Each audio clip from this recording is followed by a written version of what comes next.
Hey, what up? This is Matt Stone. Just talking today about why you might want to drop out of school.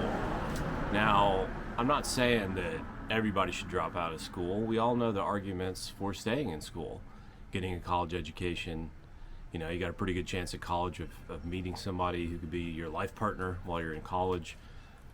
A two college educated people household is a winning formula, right? Financially and otherwise. So I'm not criticizing that or saying that college is super overrated or anything like that.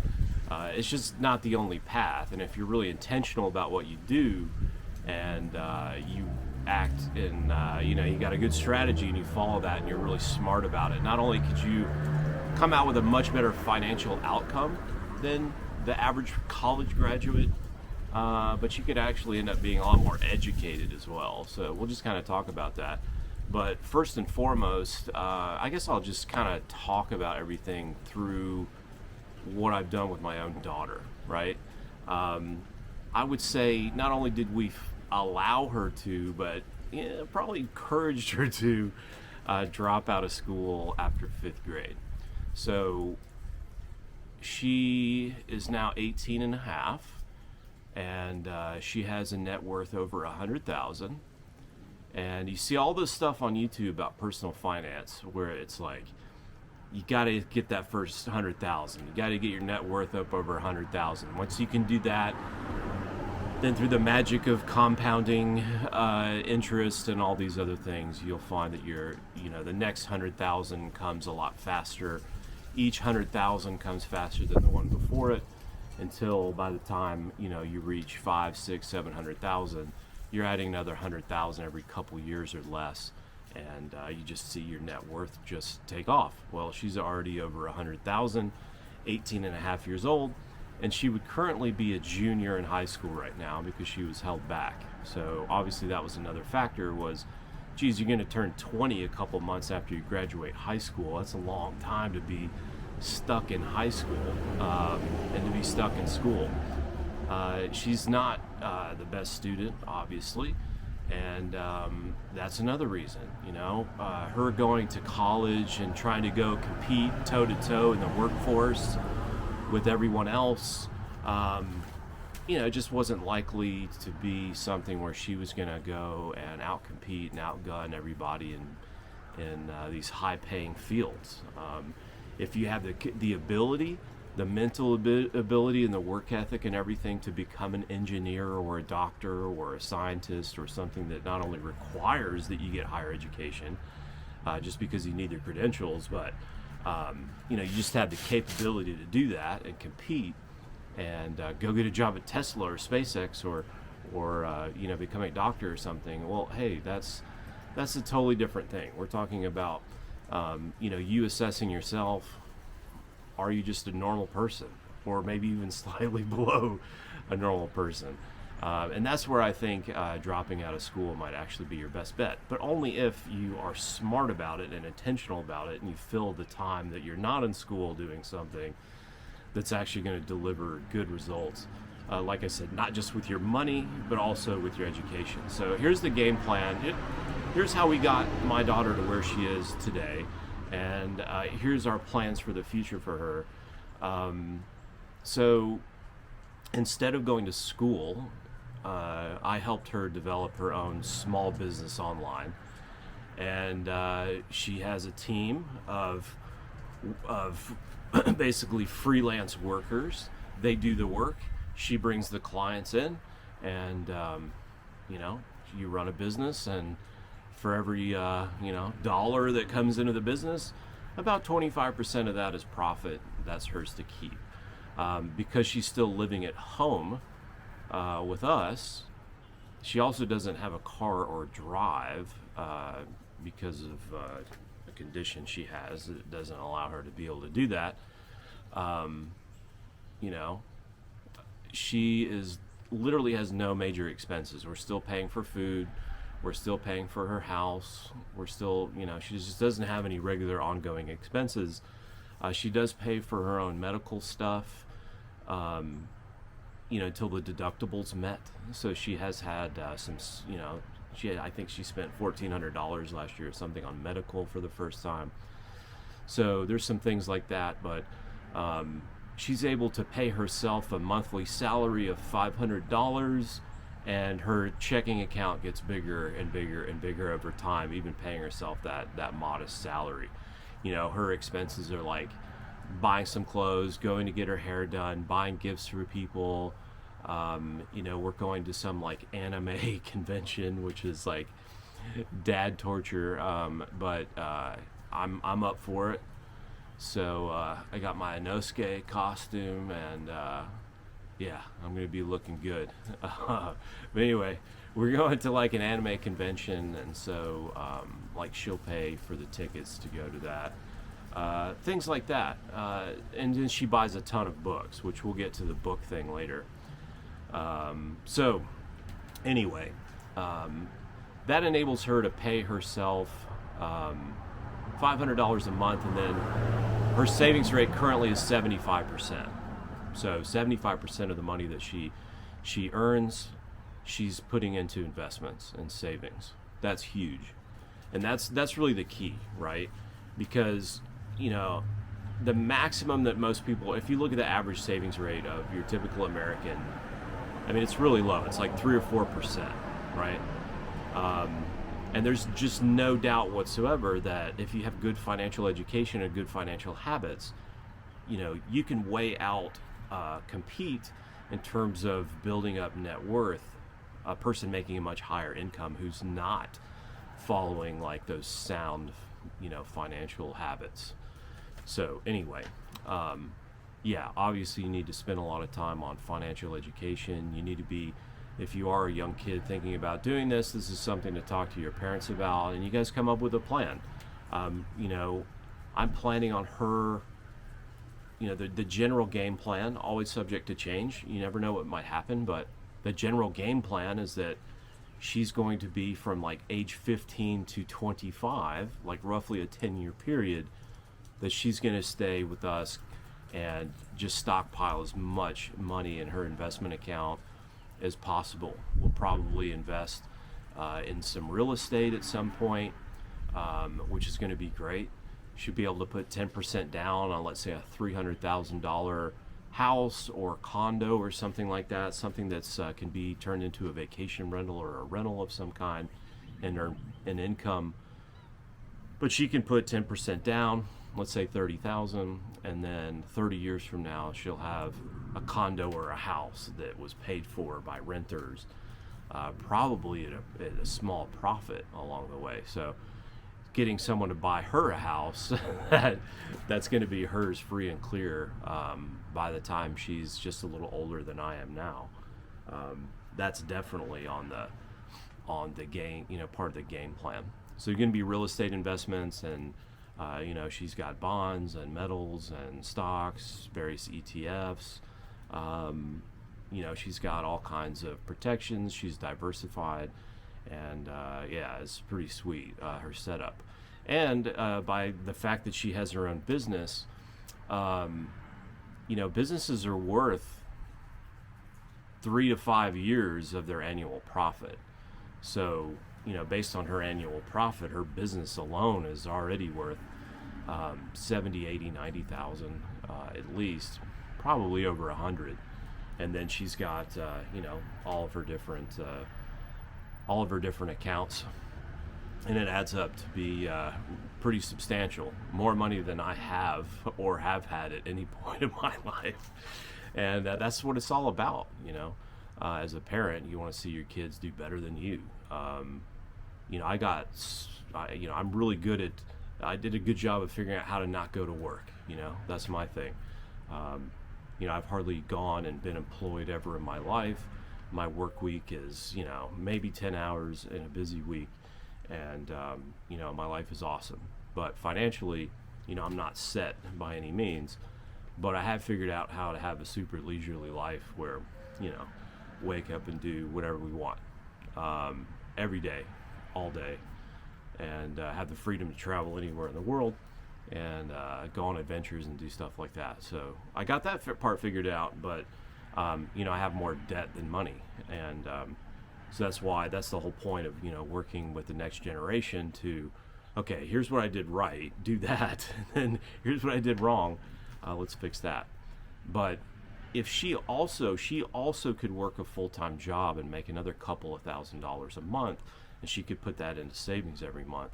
So she could go from saving $18,000 a year, investing 18 grand a year, to investing more like 40 plus, right? She's got plenty of time in the day. Her work day is 15 minutes on average.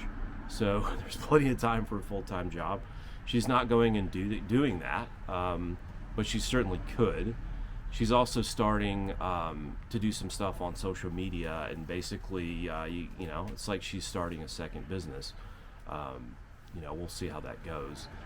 Trying to become, like a micro influencer is much easier said than done. There's probably 100 people trying to do it for every one that's really successful.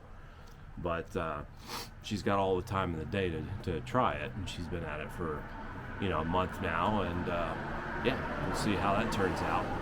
But there's plenty of time in a day to start more businesses, have a full-time job. If you were being really, really ambitious about this, if you dropped out of school at age 15 and you're got this 10-year plan to stay at home when you don't have any of these high fixed costs, you could save $30,000 or $40,000 a year over those 10 years. You're going to be investing that money and earning 7, 8, 9% per year on the money that you invest, and your net worth is going to be, 6, 700,000 plus by the time you're 25. And once you're there, you can't screw that up.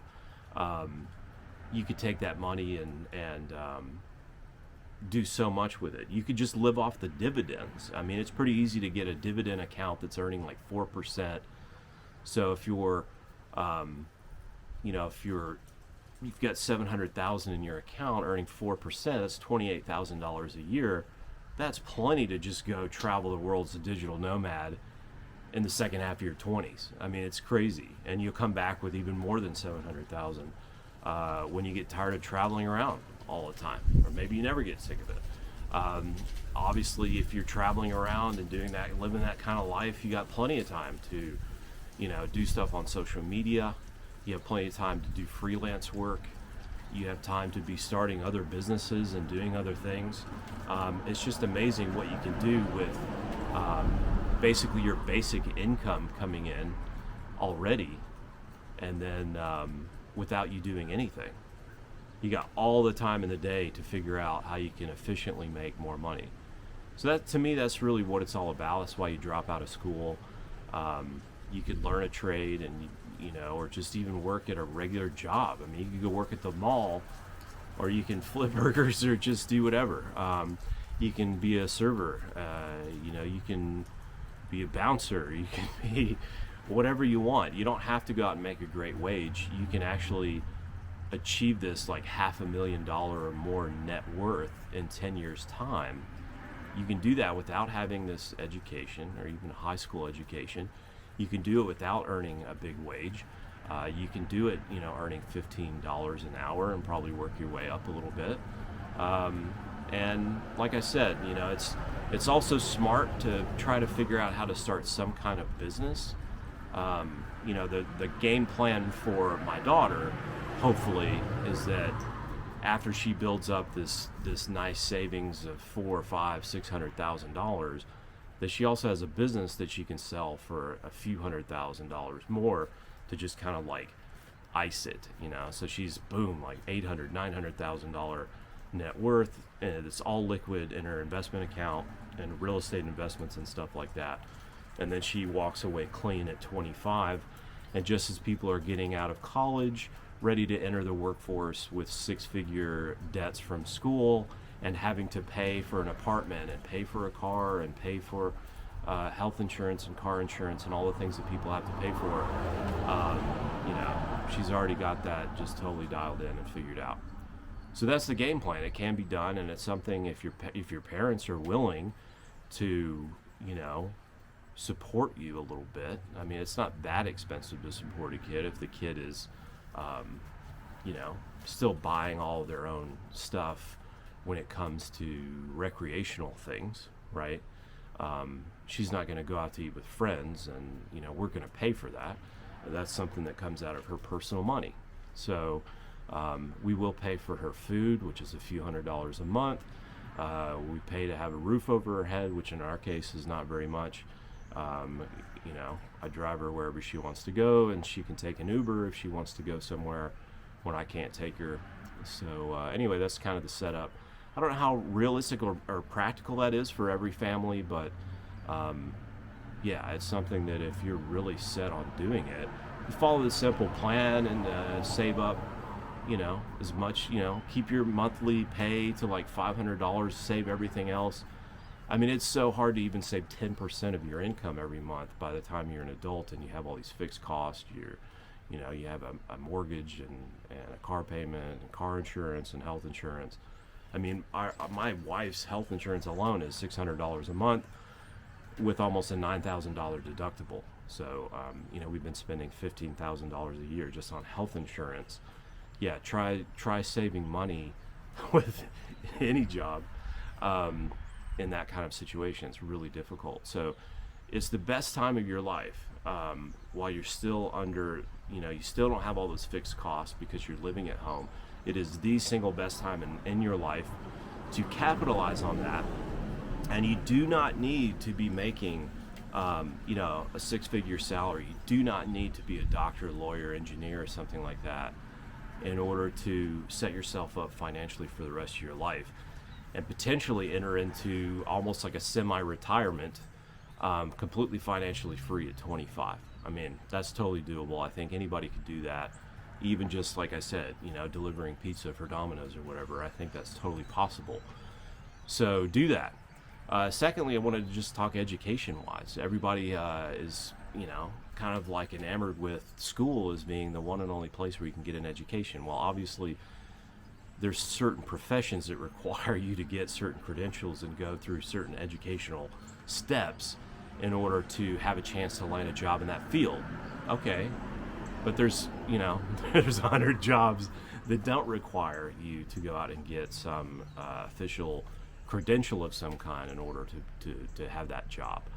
And so, you know, there's 100 of those for every one that requires you to have these formal credentials. So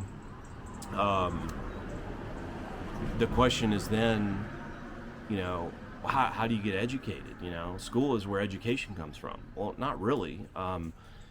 Learning is something that only you as an individual can do. And it doesn't come from school. A great case in point is learning foreign languages, right? How many people learn to a high level of fluency, like really high, a foreign language from school? How many people do that? And then compare how many people are learning foreign languages to a high degree of fluency on their own, right? After school, watching YouTube videos, watching telenovelas, going and traveling and taking one-on-one Spanish classes with teachers, or doing one-on-one Spanish, you know, Spanish or other language. Sorry, Spanish is not the only foreign language. It's the one that I've been working on for the last 2 years. But yeah, I mean, you can accomplish, you can go so much farther in that in so much less time, right? You become totally fluent in a language on your own in a couple of years, and you could take classes in school for, you know, I took French for 5 years in school and never had a conversation with anybody in the French language. So, you know, it was just a monumental waste of time because school isn't the only way to learn.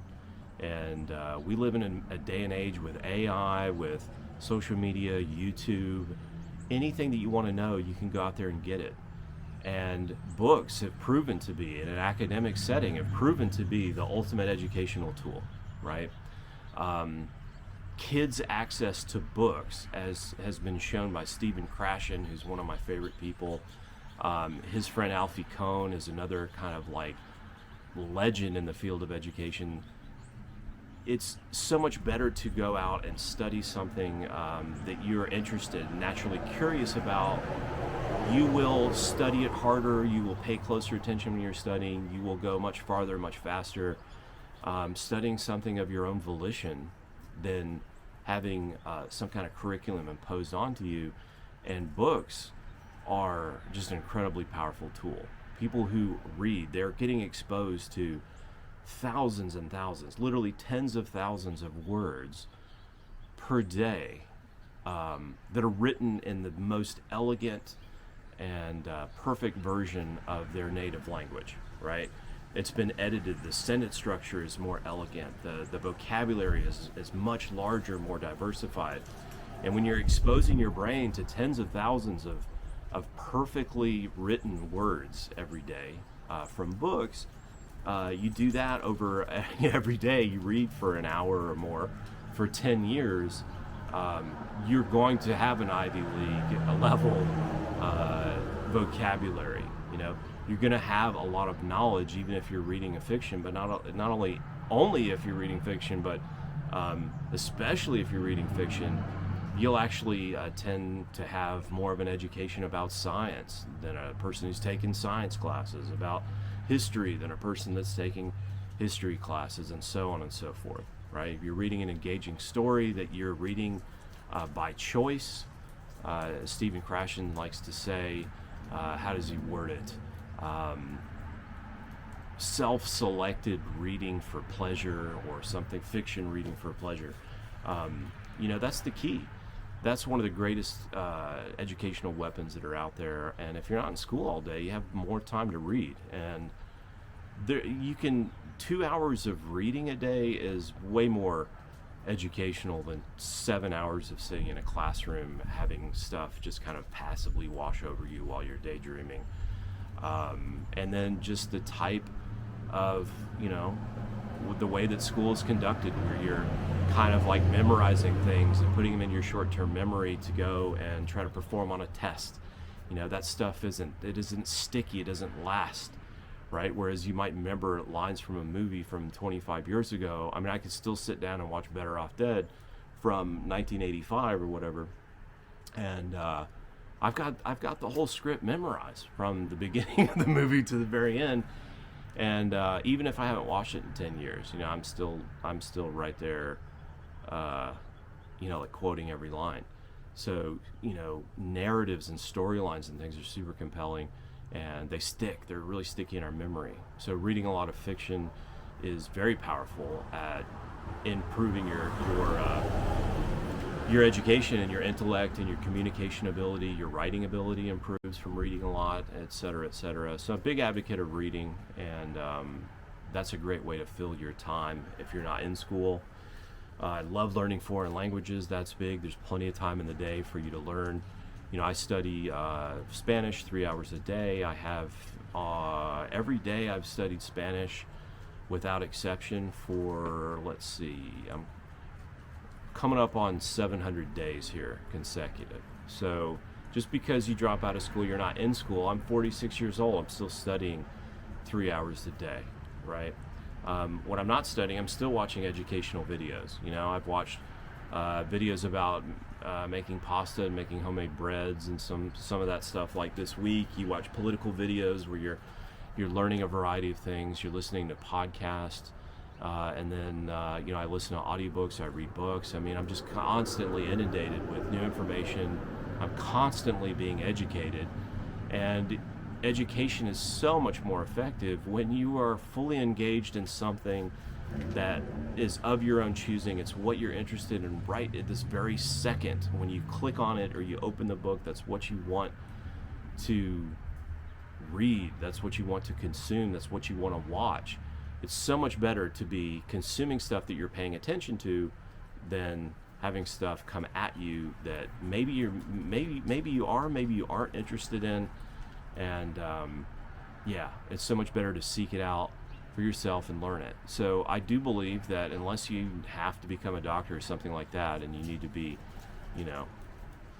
shadowing other doctors or something like that, doing, obviously, if you want to be a pilot or something like that, you're not going to learn that from home. You need to get in the simulator, and you need to, go out in the small plane with an instructor and get those flight lessons and all those things to be able to do it properly. But there's all kinds of things that you can learn about and become an expert on that you don't need to go to school for. And in fact, school is standing in your way because it's occupying a lot of your time, and it's teaching you in a way that's extremely inefficient compared to doing stuff, by your own volition and going out and seeking stuff that you're curious in that moment, and going and absorbing information in that enhanced state of being super interested and curious and attentive.